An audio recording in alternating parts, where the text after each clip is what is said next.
Oregon broke Penn State.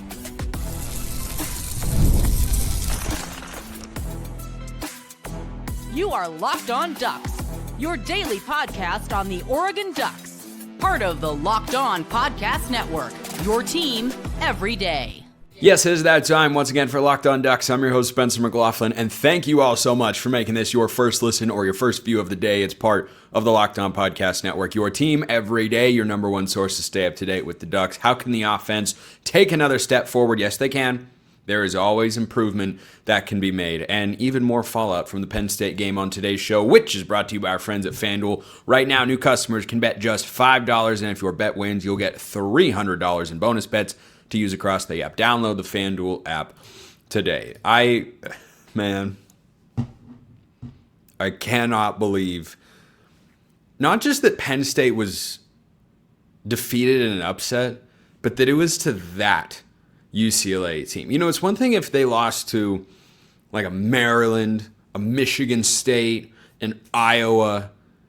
UCLA was legitimately horrible. They were housed on their home field by New Mexico. New Mexico lost on Friday night to San Jose State. I know, I watched the game.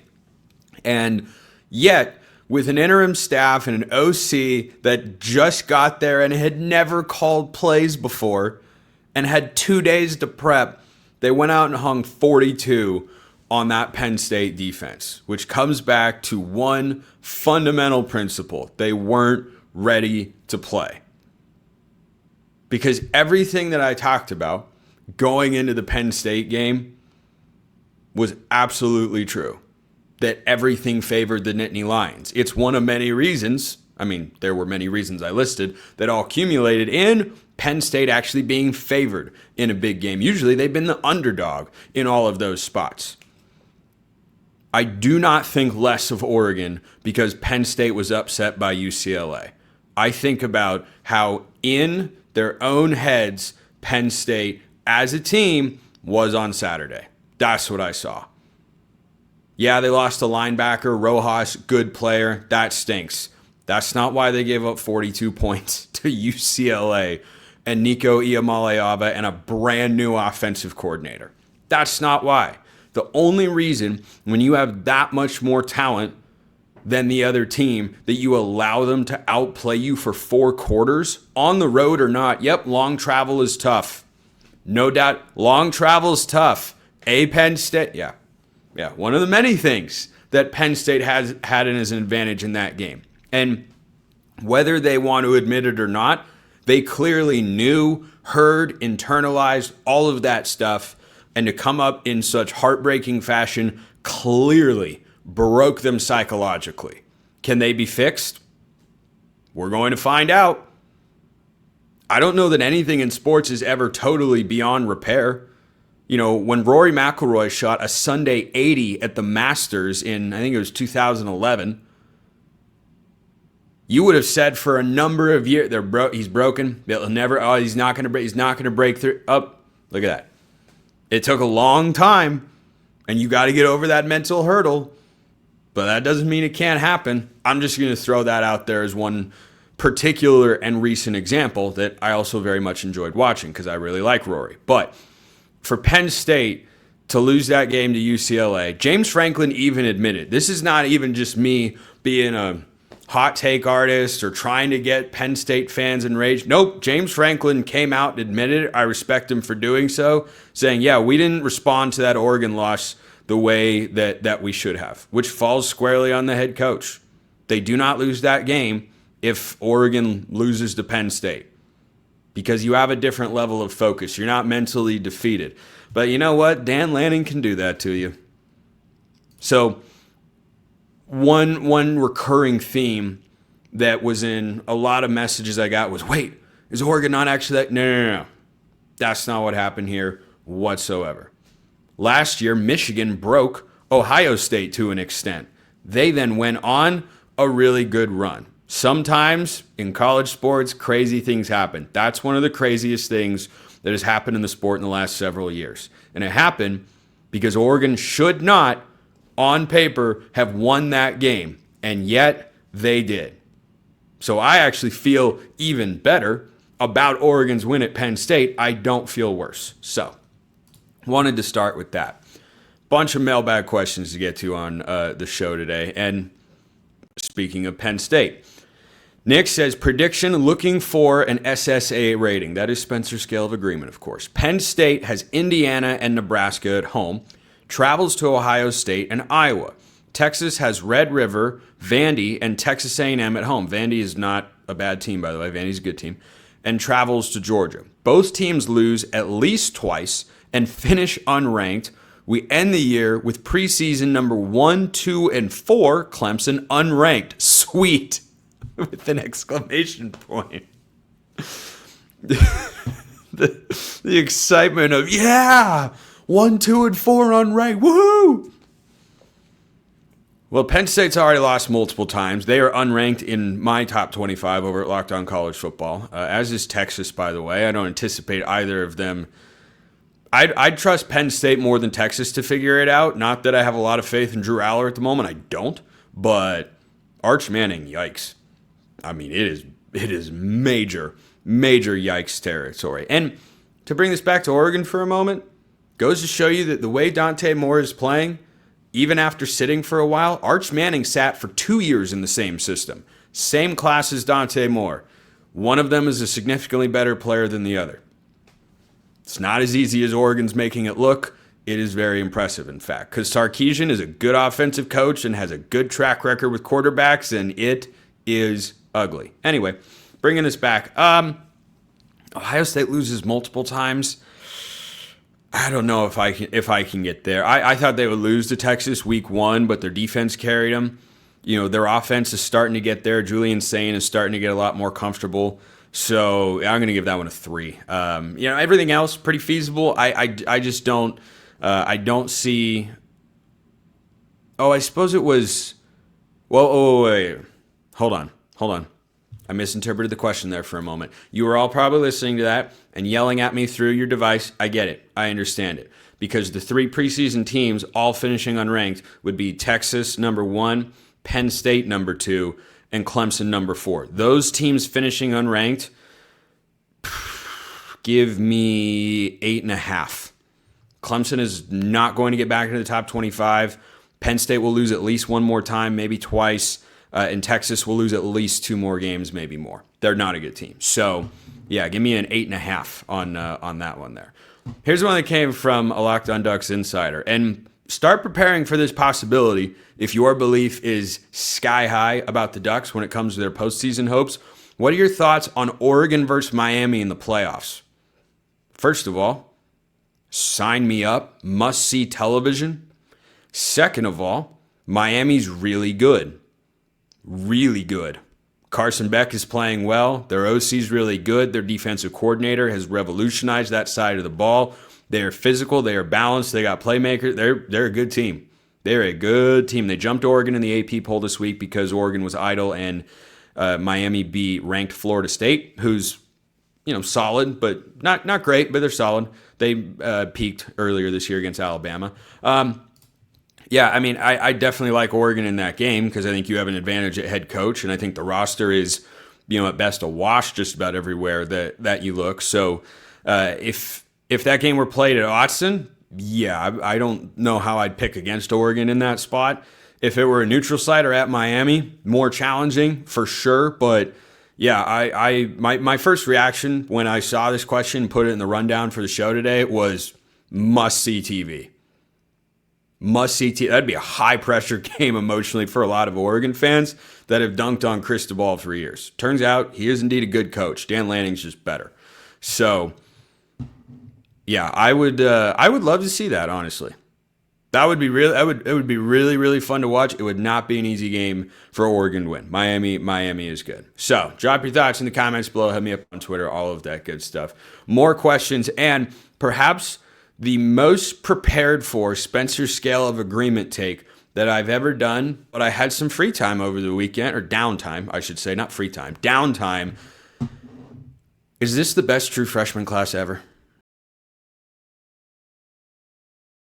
First, this episode brought to you by Peloton. Peloton is shaping the future of fitness with the brand new Peloton Cross Training Tread Plus, powered by Peloton IQ. It's their most advanced equipment yet, designed to give you real-time guidance and endless ways to move. Whether you're running, lifting, or cross-training with your favorite instructors, this is training reimagined. Peloton is built for breakthroughs with tools that help you plan, stay motivated, and reach peak performance. Dan Lanning helps Oregon get to their peak, and hopefully, they didn't even play their best football at Penn State. Hopefully, there's another gear. Peloton helps you get that other gear for your fitness plan. Let yourself run, lift, flex, and push forward. Explore the new Peloton Cross Training Tread Plus today at onepeloton.com. That's ONEPELOTON.com. Check them out at onepeloton.com. Must have my second segment sips. Like the Mariners needed to have the game last night. I was on an emotional roller coaster, folks. I really was. Kind of like most of you probably were during the Penn State game. So, here's one of my favorite Spencer Scale of Agreement takes of all time. This is from one of my Locked On Ducks insiders out there who made me work because I had to think through all this and I couldn't miss any names. This is the best crop of true freshmen from a production standpoint in Oregon history. Whew. Big take right there. My number's going to be pretty high. I'll get there, but I want to run through the reference points here because there are some on this list when you go back and look at what guys did in their true freshman seasons. Mariota was a redshirt freshman when he started. This class is absolutely one of, if not the most productive of all time so far. I mean, you've got De'Aaron Hill is Oregon's leading rusher. DeCorian Moore is Oregon's leading receiver. Jordan Davison leads the team in rushing touchdowns. Brandon Finney might be their best defensive back. Him and Dylan Thieneman probably go back and forth for that title. And we know Naeem Offord is a regular contributor as well. That's 5 true freshmen that play a real serious role on a team that's currently ranked number 3 in all of college football.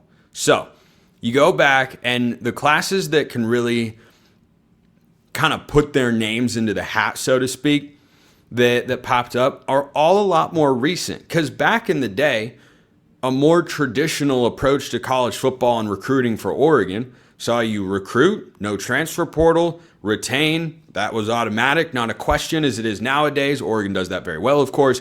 And then you produce with, guys in their second or third seasons contributing in a big way for the first time. The 2022 class that Dan Lanning kind of, put some finishing touches on, kind of icing on the cake because he didn't, build that entire class, obviously, when Mario Cristobal and company left for Miami. Josh Connerly had a role on that team. Jordan James had a role on that team. Jalil Florence had a role on that team. None of them were starters, per se, but they were contributors. Notable. In 2021, you had Troy Franklin and Dante Thornton. You had Terrence Ferguson, Maliki Matavau. You had Jeff Bassa.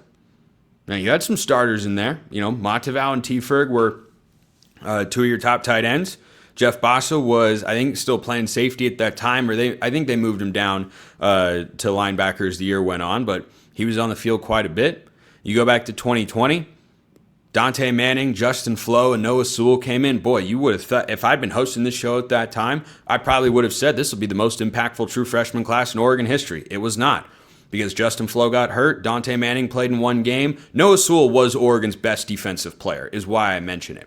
The 2019 class is the one that, 2019 and 18 are the ones that I think really have a strong case to go up against this 2025 class. I'll list the other ones. 2018, you had Penei Sewell and Javon Holland. That was kind of it, but boy, a couple big-time contributors, true freshmen. In 2017, you had Jordan Scott, Johnny Johnson had 300 receiving yards. You had Diamador Lenore and Thomas Graham. That's a pretty hefty class of freshman contributors. 2016, you had Justin Herbert, didn't start till later in the year, and Troy Dye. In 2015, how about this name? Most contributing true freshman in the 2015 class, Taj Griffin, 732 all-purpose yards in the 2015 season. He was pretty explosive. 2014 and 13 had Royce Freeman and Thomas Tyner respectively. Then you go down, and really it's just a couple of names, and I want to throw some out here. These guys obviously didn't contribute as true freshmen, but had big careers. The 2008 Oregon recruiting class had LaMichael, Kenyon Barner, LeGarrette Blunt, Darren Thomas, Deion Jordan, Kiko Alonso, John Boyette, and Jeremiah Masoli. What a recruiting class by Mike Bellotti and the boys. Anyway, I bring all those up to take you down memory lane for just a moment, but also to point out how uncommon and difficult it is at a program like Oregon to just see the field as a true freshman. So the one that really I think can come close to matching what we've seen so far from these true freshmen is 2019. In 2019, you had Kayvon Thibodeau. Yeah, he was good. Mikhail Wright was a starting corner. And you're not gonna think of this name, but Mace Funa was on that defensive line and had 4 sacks in 2019. So your two best pass rushers and a legit, I believe he was a starting corner that year. He played in every game. And still, statistically, you'd probably have to lean towards this 25 class to this point. Now, can we fully answer this question? Not yet, because we know what those guys did for a full season, and we've only seen 5 games from them so far. That's why I don't put this SSA at a 10. But I mean, at the moment, you're on track to have. I don't know if De'Aaron Hill will lead the team in rushing by the end of the year. It could be Noah Whittington because they're both really good, but it could be But I predicted DeCorian to be Oregon's leading receiver. Jordan Davison's going to score more touchdowns than anybody else. Finney's going to start all season long.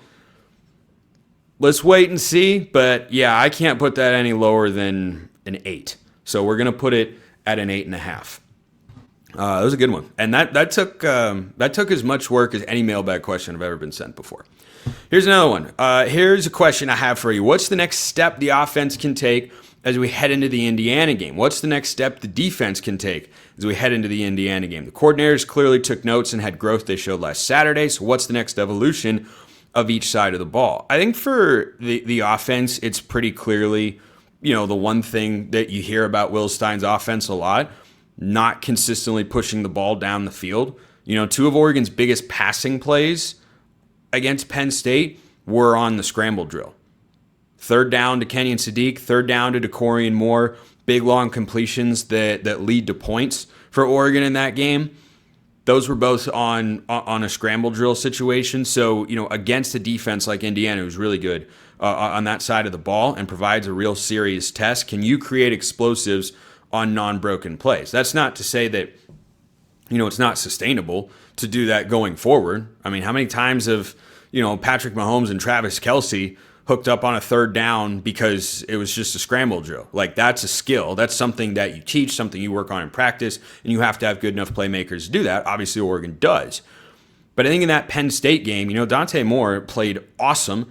He went for 248 and 3 touchdowns. It's a good game. It's a really good, solid game. Can you take that next level? Can you create a couple of explosives down the field? I think that's where the next step is. And I mean, defensively, gosh, I guess play a full 4 quarters. We've seen some second half adjustments be really good after a slow start, or vice versa against Penn State, where they play really well for 3.5, couldn't quite finish. I think that's kind of the next thing. But, Tosh Lupoi and the defense had their best performance in a big game by far against Penn State. And by the way, look how good that Penn State offense looked against UCLA. Whoo! Woo! They were moving it up and down the field, once the second half got there. So, yeah, I think for the defense, playing a full 4 quarters and finishing the job. But offensively, I mean, you got the personnel. Again, this is just in a big game, because we, of course, have seen explosive passes against Oklahoma State, against Montana State, not as much. Oregon State, we saw quite a few. But, against a high-level defense, can you work more of those back shoulder throws or get those explosives down the field? I think that's the next step. But, the way this Oregon team has looked, a lot of nitpicking in that particular segment. That's where we're at. Oregon's got first world problems, the best ones to have. Real quick, professional semi-am bowler, nice, asks about the punting and kicking game. Anybody else feel feel really good. I honestly do. And if I didn't, it would be a point of uneasiness going forward for me. But frankly,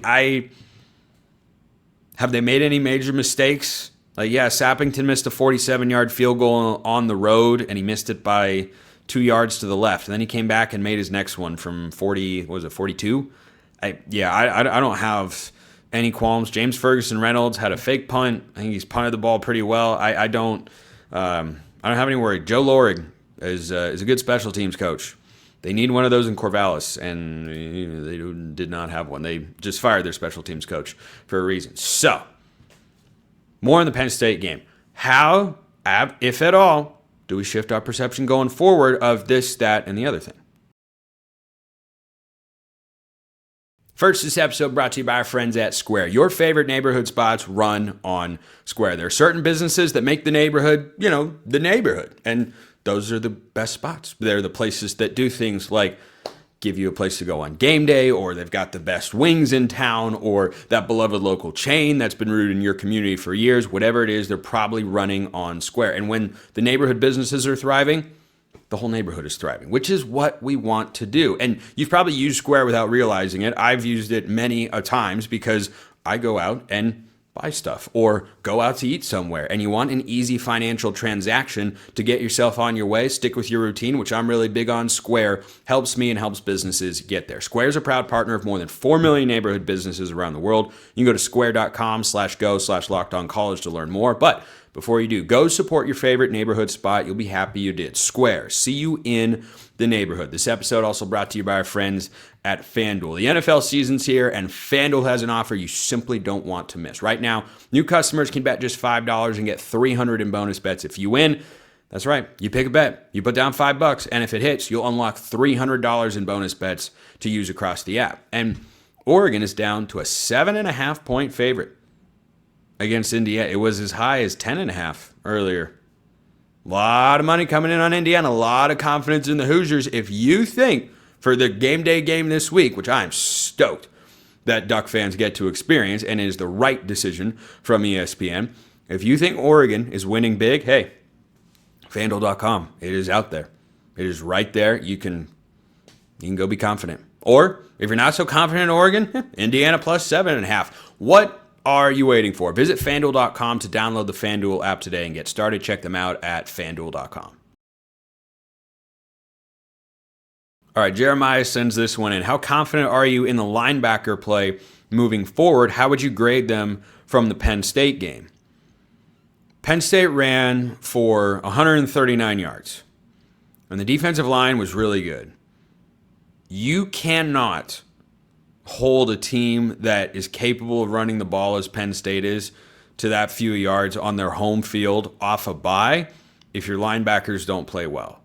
And I think if you look at the 3 units for Oregon defensively, D-line, secondary, linebackers, linebacker feels like the weakest one. That doesn't mean that it's weak. It's a relative weakness because everyone else is playing so well. I'd say from the Penn State game, there were certainly a couple of moments. Betcher on a 4th and short had a chance to make a stop, and he got run over by an NFL running back, admittedly. But again, that's where we're at. We're nitpicking because that's all that there is to do so far with this Oregon team. I think back to the Ohio State game in 2021, and there was a 4th down stop in that one. Noah Sewell comes around, fills the hole, and makes that stand, drives the running back backwards, and Bryce Betcher got run over a little bit. So, I think that they have been perfectly solid. Jerry Mixon, of course, really good in coverage. Bryce Betcher is all over the field, making a bunch of tackles all the time. I don't know that I feel bad about him at all. So how confident? 8 out of 10. It's a popular number for me today. And obviously, I rip those confidence levels and SSA takes in real time, so that it's like I don't plan out ahead of time. I'm going to make that a 7. No, I have my notes down and then I read it, think about the information. Boom. Oh, that was a bad snap. Boom. Give you take. So yeah, I'd put it an 8, and everybody else on the defense is a 9 to 9.5. So yeah, hard to not feel good about that side of the ball. And then from the Penn State game, 7. I set 7.5. Again, there were a couple of moments, but really hard to criticize anything on defense when you give up 17 points in 4 quarters. So Tahoe 5284 says, "Hey Spence, what are the this is a good one. What are the 1 out of 10 chances Will Stein takes over at Penn State?" Yeah, it's about a 1.5. So the reason is, do you know what James Franklin's buyout is? It's at least $50 million. Now, some places are more willing to pay that than others. $50 million, a lot of money. That's a lot, even for Penn State. That's a lot of money, especially if it's owed up front, which I think it kind of is. Some coaching contracts allow for a structured payout of the buyout over time, so it only costs you, $1 to $2 million a year. But I don't know if it's all due up front, but I don't think that they could, string it out over 20 years, let's say, and pay, a couple million a year for the next 20 years. So the chances that James Franklin gets fired, I talked about this over on Locked On College Football on yesterday's show on Sunday. If you want to hear more thoughts from me on James Franklin, but yeah, I don't think he's going to get fired. I think it's a fireable offense. Like if I were Penn State and I had the money, I'd say, okay, you've been here for 12 years and you just embarrassed us after you showed again you can't win the big game. Thank you for your time. We're moving on. But Penn State still controls their own destiny to make the college football playoff. And that combined with the fact that he's built up a lot of win equity, the contract, I don't think they're going to fire him. So if that's, that, and then would Will Stein be a candidate? Sure. His name would absolutely pop up. If I were Will Stein, yep, I'd want to take that Penn State job. It's a really, really good job in college football. But because of the factors I mentioned, yeah, it's a 1.5. Last one today. I'm listening, 1884. Good to know you're listening. Thank you all for listening. Quick question for you. We dominated for 3 quarters, and then Penn State woke up. Help me understand what changed. Did we let up? Did our defensive line get tired? Did Penn State make an adjustment that we did not adjust to? Answer is Andy Kotelnicki, the offensive coordinator for Penn State, finally started playing more to the strengths of Drew Aller. There's been some commentary, and I've seen it play out this year, that Kotelnicki's offense and Drew Aller are not a great fit. Kotelnicki came from Kansas, where he had Jalen Daniels as quarterback, and, the RPO, sweeps, quarterback run sort of stuff, you can pretty easily make the case fit better with an intensely mobile guy. Like if you put, any of Oregon's quarterbacks can succeed, I think, in a lot of different systems, but like from a skill set standpoint, Andy Kotelnicki would work really well with Luke Moga. That would be an awesome fit. Aller is more stand in the pocket, let him throw, particularly down the field. I didn't think, even going into the 4th, that Penn State was going to be held without a touchdown at home. Part of it is they just started playing a little bit better. And, Ross beat Thieneman over the top on a move because he's a good receiver. And it's tough to guard guys in that particular spot. And Thieneman, of course, had a great game with the game-clinching interception and all that. But it's just a good play call by Kotelnicki to get one-on-one with a safety in the middle of the field. And when a guy's coming at you from the slot, yeah, it's a difficult spot to be in, even for a guy as good as Dylan Thieneman. So I think Penn State made a couple of tweaks. Like Oregon was obviously prepared for the game plan they had. And Penn State fans will probably tell you that it took too long for Kotelnicki to get away from that game plan to go a little bit more pro-style, traditional, just kind of line up and let your guys go make plays. And they did. So I don't think there was anything that Oregon did wrong. I think Penn State made some adjustments. And when you have playmakers, yeah, advantage offense. In basketball, in a one-on-one situation, you're not going to be able to stop Michael Jordan's fadeaway. You can know it's coming. You can know that LeBron is going to turn over that right shoulder. It doesn't matter. He's just going to go make it happen. You can prepare for it as much as you want. He's going to hit the shot. And in football, that advantage, of course, is the offense. In baseball, it's the pitching. Like when a guy is really good, you just got to be able to tip your cap sometimes. And I don't know why that came off the side of my head, but you just got to tip your cap sometimes and say, yep, that's really good. And Drew Aller made a really good throw. You see why, the NFL will still be interested in him, even though he's played pretty poorly this year, is making throws like that first touchdown and some of the other ones that he made. So, it's a constant chess match back and forth between an offensive coordinator and defensive coordinator throughout the course of the game. And you have an initial game plan and things you want to do and looks you want to get to, and what audibles you're gonna give your quarterback against certain looks. Like, there are a million things that go into game planning for a college football game at any level. And Penn State had a game plan. They stuck to it for a while, and Oregon was ready for it.